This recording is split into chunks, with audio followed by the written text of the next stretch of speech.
from that 8-minute mark, every time you're Colorado's in a position where you got to have something here. Shedeur delivered. Like, that is uncanny. And it was over and over and over again. And also the 2-point pass with two guys basically taking him to the ground. He flings it to Xavier Weaver in the back of the end zone.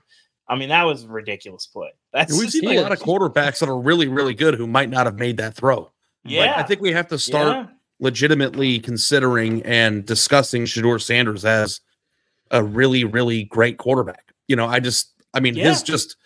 just puts the ball where it needs to be over and over and over again, regardless of the situation. Easy, hard, clutch, first quarter, whatever it is, the ball is where it needs to go.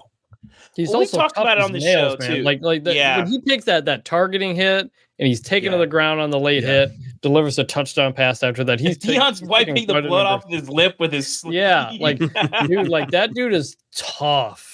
Yeah. How many QBs could take what he's put up with through 3 games? And it's going to continue. But in terms of not just I think it's 4 sacks in the book tonight, but so many pressures, right? Like, this kid just keeps going. It's amazing.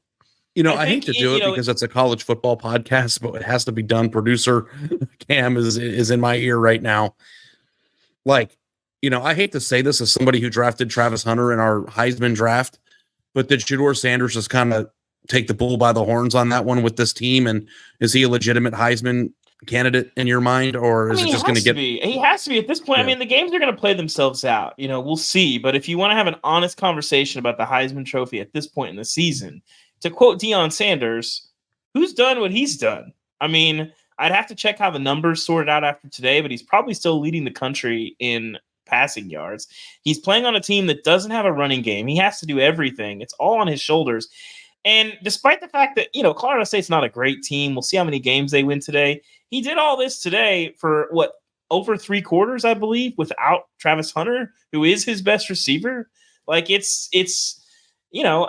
you don't have to say he's like the greatest quarterback to ever walk the face of the earth, but if you're having a legitimate conversation about who has played the best 3 games in the country so far, I mean, Shedeur might be number 1. Well, and the thing that's different about him too than other Heisman candidates is the win factor is a huge deal in Heisman races. And if you're a quarterback of a team that is a legitimate power or a team that is expected to win their conference or potentially make the playoff, your win-loss record goes a large way and with them, they don't have to go 10-2 for him to win the Heisman.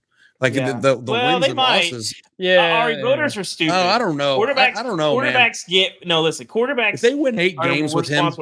No, I don't think so, Ari, because they're going to be losing games, and they can't. A quarterback cannot win the Heisman going 8-4. It's not going to happen. I mean, the Manziel thing only happens if the rest of the field's not great, right? Well, he lost his first game, right? Or his first. Johnny Manziel went and beat the number 1 team in the country on the road. Yes. I mean, when Shedeur does that, we'll see. But to this point, you can say without a doubt, he has won them their 3 games. With what he has done and the numbers he's put up. So, I'd probably put him 3, but, I wouldn't argue him 1. And also, I don't think he'll be there at the end of the year, but that's fine. To this point, he absolutely deserves to be in that conversation. Do you believe? You don't believe he'll be there at the end of the year? You don't believe? Do you believe?